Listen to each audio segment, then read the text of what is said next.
আমরা actually shopping করার জন্য বের হয়েছি। আমরা একটা রিভার ক্রুজে যাব, তার আগে আমরা একটু শপিং করতে চাই।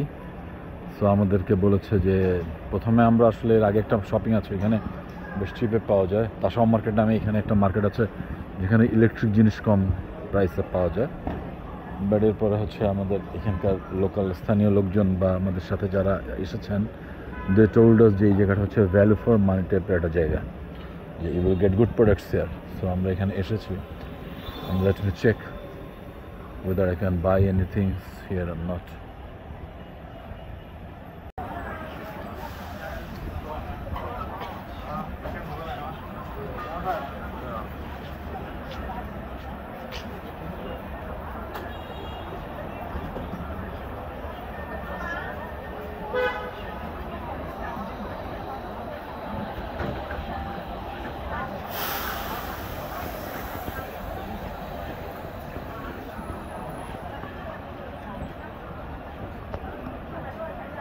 আমি এতক্ষণ হাঁটছি, আমি দেখলাম যে স্কোয়ারের সামনের দিকে যে জায়গাটা থাকে না, ওই জায়গাটা দোজ আর ভেরি কস্টলি। এরপর আমি হাঁটতে হাঁটতে বেশ খানিকটা দূরে চলে আসছি।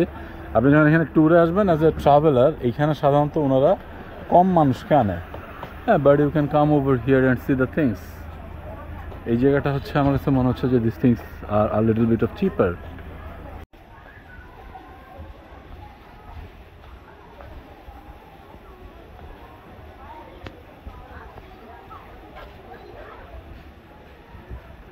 এখানে কেনাকাটা করা হেভি রিস্ক একটা ব্যাপার। এই যে যে জায়গাগুলো দেখছেন, এগুলো ভেরি কস্টলি জায়গা।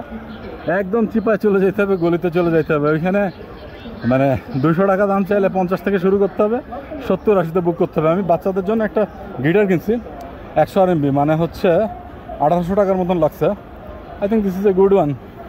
তারপরে সুমানার জন্য আমি ছোটো একটা মিউজিক্যাল ইনস্ট্রুমেন্ট কিনছি, ওইটাও এরকম 800 টাকার মতন লাগছে, but it makes very beautiful music. আর কি, এই যে গতকাল লোকজন যেগুলো 40 RMB দিয়ে কিনছে স্পিকার, আমি আজকে 10 RMB দিয়ে কিনছি। বেজিং থেকে না কিনে গুয়াংজু থেকে কিনছি, because Guangzhou is a very good place.